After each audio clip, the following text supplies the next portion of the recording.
Hi guitarlings, I'm Gray and this is Hub Guitar. Today we're going to do the nursery rhyme Frère, Jacques on a solo fingerstyle acoustic guitar. So let's jump right in.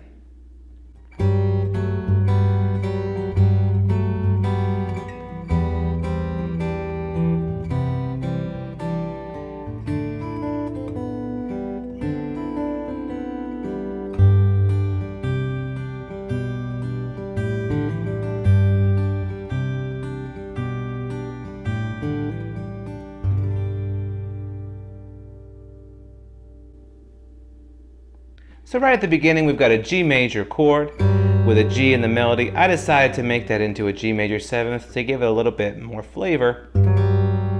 So I've got my second finger on G, which is the 3rd fret of the big string, and I've got my pinky on F sharp, which is the 4th fret of the 4th string, and then I'm playing G in the melody. That sounds pretty tense. If your ear doesn't like that, you can just lift up that pinky and then replace that F sharp with a nice open D, and that will be fine too. So all we do is we cycle that melody up to the 2nd fret of the 3rd string, to an open 2nd string, and to an open 3rd string again. You might notice that I tend to intuitively pluck some of the other notes of the chord as I go through that, but you don't have to do that. This arrangement is intended to work right out of the box, reading it exactly as written.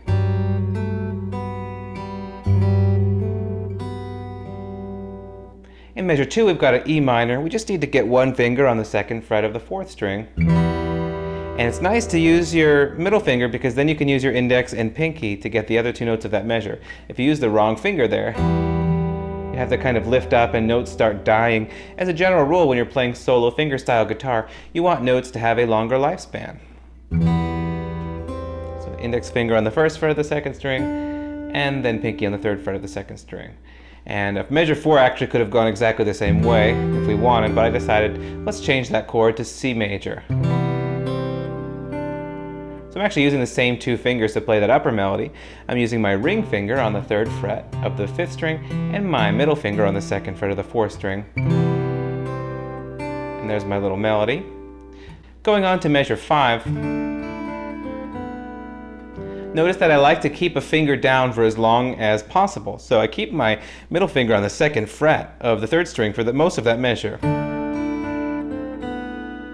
That tends to let the note ring longer and create a fuller and richer sound. So I've got my middle finger on the 2nd fret, and I start off with my pinky on the 3rd fret of the 2nd string. Open E, back to the 3rd fret. So notice that I didn't lift that up. I kept that there. And then I put my index finger on the 1st fret of the 2nd string, and then open that up. And now finally I lift up that 2nd fret to the open. And we actually have pretty much the same thing in measure 6. In fact, we could play measure 5 again, but I decided to switch up the chord again just to give us a little bit more variety.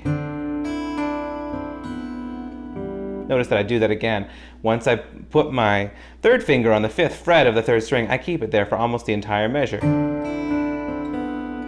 And that way at the end there, you hear all those notes ringing together pretty nicely. So that's the index finger on the 3rd fret of the 2nd string, and the 3rd finger, or the ring finger, on the 5th fret of the 3rd string, with an open D. Creates kind of like a C over D, which is a kind of unusual and interesting sounding chord. And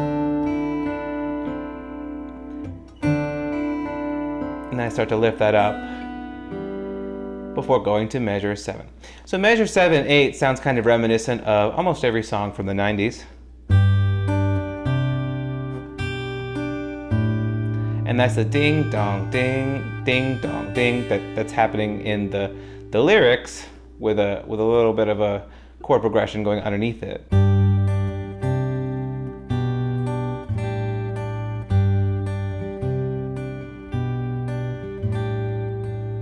And there is a repeat sign there, so you should play that 2 times total. And as with all of these nursery rhymes, you can go back and repeat the whole thing. It is very, very short at only 8 measures. And then when you're done, when you've played it for the last time, you just go straight to the last measure for the resolution.